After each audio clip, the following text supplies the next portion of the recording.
한자 이야기, 낱말 이야기. 네, 이런 두 번째 시간입니다. 이번 시간에는 혼신이라는 말에 대해서 한번 생각해 보겠습니다. 자주 쓰지는 않지만 그래도 가끔 듣기도 하고 쓰기도 하는 그런 얘기입니다. 혼신의 노력을 다했다. 혼신의 노력으로 혼신의 힘을 모아 뭐 이런 얘기들을 가끔 합니다. 네, 그때 이 글자가 어떻게 된 것인지 한번 살펴보겠습니다. 혼신이란 이런 글자입니다. 흐릴 혼, 몸신. 몸신자는 우리가 뭐 가끔 이렇게 볼 수 있는 글자이기도 하고 또 자주 쓰는 글자이죠. 우리가 신체와 관련된 부분의 글자이기 때문에 그렇습니다. 이것은 사람의 모양을 본뜬 글자입니다. 사실은 원래는 임신한 여자의 모양을 본뜬 그런 글자였는데 이게 일반적으로 사람의 몸이라는 뜻으로 쓰이게 되었습니다. 한번 써볼까요? 이렇게. 네. 이렇게 해서 쓰면 되겠습니다. 신. 자, 좀 중요한 것은 오늘의 주로 다룰 글자는 혼이라는 글자입니다. 혼. 아마 처음 보신 분들이 많을 거라 생각이 됩니다. 왜냐하면 1800자나 이런 데 들어가는 한자도 아니고 이래서 잘 안 씁니다. 그렇지만 따져보면 좀 쉬운 글자예요. 일단 물을 뜻하는 삼수가 있습니다. 오른쪽 부분에 보면 자 이거는 좀 알 수 있는 글자이죠. 알 수 있는 글자. 군이냐, 군인, 군대 할 때 쓰는 군이에요. 군은 왜 군을 군이라 하나 하면 이것도 따져보면 이런 모양의 글자입니다. 이것과 이 두 개가 합친 글자이거든요. 네, 이것은 차를 뜻합니다. 차. 옛날로 치면 수레이죠. 지금은 차, 자동차 할 때 쓰는 그런 차가 됩니다. 차 위에 이런 모양이 있다 이거예요. 이것은 어떤 깃발이다. 그래서 수레 위에, 옛날에 수레 위에 깃발을 꽂았다. 보통 때는 수레 사람이나 물건을 싣는 것이지만 전쟁이 일어나면 수레에 깃발을 꽂고 이제 전쟁하러 나가는 것이죠. 그것이 이제 군이다. 그렇게 되겠습니다. 자, 그런데 군 앞에 이렇게 삼수를 한 것은 무엇이냐? 자, 수레에 깃발을 꽂고 싸움을 하기 위해서는 이렇게 여기저기 이렇게 휘둘고 다닙니다. 그것이 운전한다는 뜻의 이제 운도 되겠죠. 깃발을 꽂은 수레가 전차가 막 이렇게 다니는 걸 운이라고 합니다. 여기도 마찬가지입니다. 이런 전차가 물이 흐르듯이 확 휘몰아칩니다. 물이란 것도 막 이렇게 낮은 곳을 따라서 막 휘몰고 다니는 것입니다. 그래서 어떤 세력이 물이 막 이렇게 따라서 한 곳으로 이렇게 휘도는 것, 그런 것을 혼이라고 한다. 그렇게 되겠습니다. 그래서 뜻은 이제 흐리다 하는 뜻입니다. 물을 이렇게 물이 휘돌고 다니면 여러 가지 섞여서 또 흐릴 수도 있겠죠. 그래서 흐리다 하는 뜻이 되고 또 뒤섞이다 하는 뜻도 있어요. 우리가 혼동한다, 섞이다는 혼잡스럽다, 그런 뜻의 혼자가 있습니다. 이 글자와 사실은 뜻이 거의 같습니다. 거의 뜻이 같습니다. 그래서 섞이다는 그런 뜻입니다. 그리고 좀 어리석다라는 그런 뜻도 있고요. 또 모두라는 뜻도 있습니다. 모두 전체. 자, 이것이 오늘 살펴볼 낱말에 어떻게 나타나는지 한번 볼까요? 지금 앞으로 다룰 혼자와 관련된 낱말은 그래도 꽤 자주 쓰는 그러한 글자이므로 한번 눈여겨 한번 봐주시기 바랍니다. 자, 우리가 혼돈이다. 혼돈이란 말 좀 쓰죠. 그래서 사실은 이 혼자와 이 혼자는 거의 뜻이 같으므로 섞여 쓰는 경우가 많습니다. 이렇게 쓰기도 하고 이렇게 쓰기도 합니다. 일반적으로는 이렇게 많이 씁니다만 이러한 혼돈도 뜻이 똑같다 이것입니다. 여기서 돈이라는 것은 좀 어둡다는 그런 뜻이에요. 어두울 돈 이렇게 됩니다. 어두울 돈입니다. 왜냐하면 이것도 사실은 어디에 머무른다는 뜻이거든요. 주둔한다는 뜻이에요. 무리를 지어서 군인들이 주둔한다 할 때. 그래서 이렇게 많이 무리 지어 있는 것이다. 그렇게 해서 좀 어둡다는 그런 뜻도 있습니다. 어쨌든 혼돈이란 태초에 하늘과 땅이 아직 나뉘지 않은 상태에 뒤섞여 있으므로 사물의 구분이 확인하지 않습니다. 뒤섞여 있어서 혼돈. 창세기에도 성경의 창세기에도 이런 말이 나오죠. 예. 세상이 처음에 땅이 혼돈하고 공허하였다 그런 얘기 나오는데 그때는 이러한 혼돈으로 쓰고 있습니다. 예. 이 흐린 혼이 이런 데 쓰이는 글자다. 우리가 가끔 보면 혼돈스럽다. 그 얘기도 하지만은 혼동한다 하는 그런 얘기도 있죠. 혼동한다. 헷갈려가 이렇게 잘 모르는 거, 잘못 판단하는 거. 혼동한다. 뒤섞였다는 뜻도 되고 뒤섞여 보거나 잘못 판단했다. 뒤죽박죽 섞어서 본 상태. 그래서 혼동한다. 판단을 잘못한다. 할 때는 이 혼자를 많이 쓴다. 이렇게 보시면 되겠어요.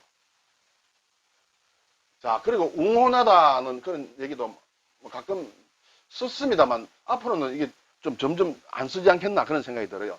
시문이나 필적, 글이 아주 웅장하고 막힘이 없다. 이렇게 잘 쓴 글을, 아, 웅혼한 글자다. 이런데, 앞으로 누가 그런 얘기 하겠어요? 제 세대만 해도 웅혼한 글씨다 하면, 막 그런 말을 예전에 들어본 적도 없고, 별 거리낌이 없는데, 요즘 젊은 사람들이나 앞으로 세대에게, 한자를 모르는 세대에게 어떤 잘 쓴 글씨를 보고, 아, 참 필치가 웅혼하다. 이러면, 저 할아버지 무슨 얘기 하나? 이렇게 얘기가 되겠죠?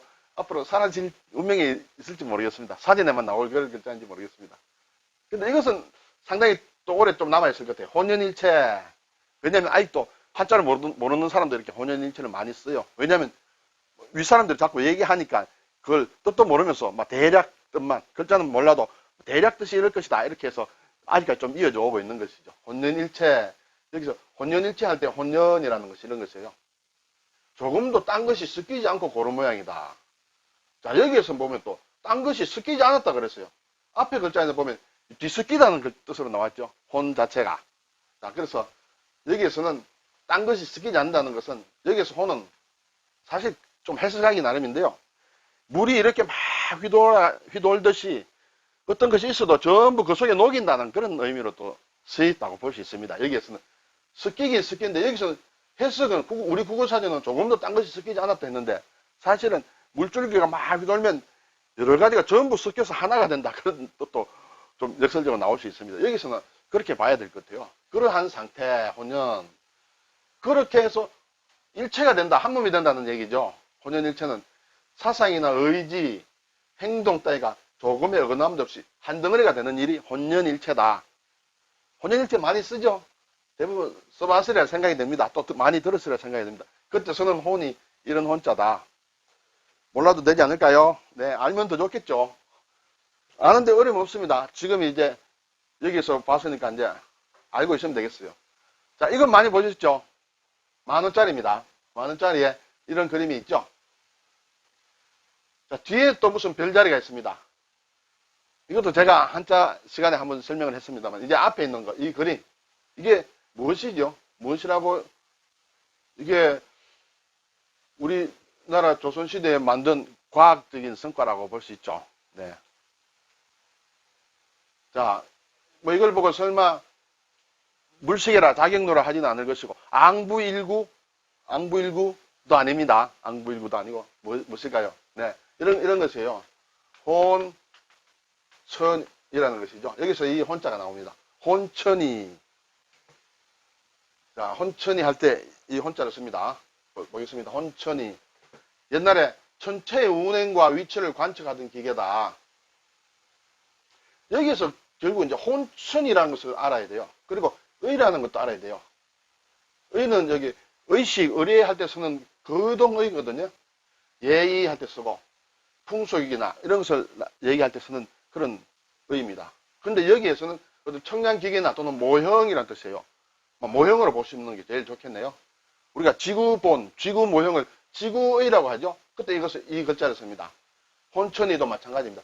혼천을 이렇게 나타낸 모형이다. 혼천의 모형이다. 그런 얘기예요.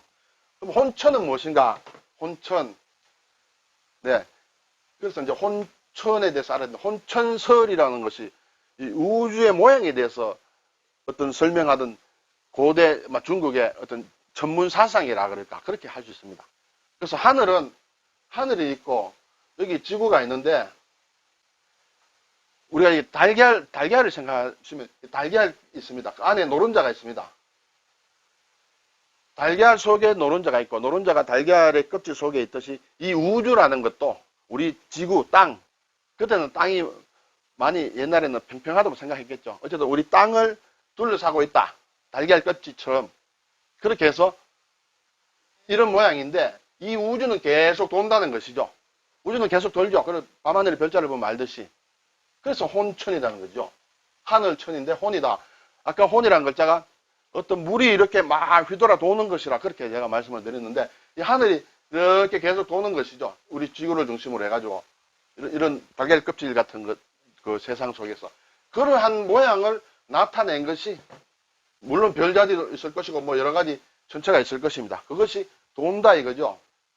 그것을 나타낸 것이, 이 모형으로 나타낸 것이 혼천의다. 이 안에 있는 동그란 것인데 이게 지구예요. 지구. 지구가 이제 태양이나 달이나 여러 중요한 별자리와 이렇게 돌 때, 이제 지구가 여기 이쯤 돌았을 때 태양이 어디 있고 달이 어디 있고 이런 것을 가리키는 그런 거, 기계를 이제 옛날 사람이 만들었다는 거죠. 중국에서 우리나라에서 만든 기계인데 그 전에 중국 사람들이 물론 만들었겠죠. 그 전에 또 서양 사람들이 만들었어요. 아주 오래전에 이러한 사상을 가지고 아주 간단한 달과 지구와 태양과 다른 별과의 위치 관계라든지 이런 것을 나타내는 모형을 만들었어요. 그래서 이것을 우리나라에 1600년대 현종시대에 어떤 유명한 훌륭한 과학자가 만든 그런 것입니다. 우리나라에서 지금 현재 국보로 지정이 되어 있습니다. 이 기계와 사실은 옆에 시간을 나타내는 기계가 같이 붙어 있는 모양입니다. 우리는 근데 일반적으로 이 그림만 주로 많이 보고 있다, 이렇게 볼 수 있습니다. 그래서 의가 그렇고 혼천이 그렇다는, 좀 자세한 거는 아시려면 물론 따로 공부를 좀 하셔야 되겠죠. 자, 오늘의 주제말은 혼신입니다. 혼신. 여기서 혼신은 온몸, 전신, 혼이라는 것은 모든 것을 뜻합니다. 지금까지 배운 뒤섞이다 또는 이렇게 휘돌린다 이런 것과 좀 다르네요. 물론 앞에 글자 말씀드릴 때 제가 모든이라는 뜻을 말씀을 드렸습니다. 어쨌든 이 혼에는 모든이라는 그런 뜻이 있습니다. 글쎄, 물이 이렇게 막 휘둘리면 그 모든 것을 그 안에 녹여서 그럴까요? 어쨌든 이러한 혼신의 힘, 혼신의 노력을 기울일 때는 이러한 혼자를 쓴다. 네, 이렇게 생각하시면 되겠습니다. 감사합니다.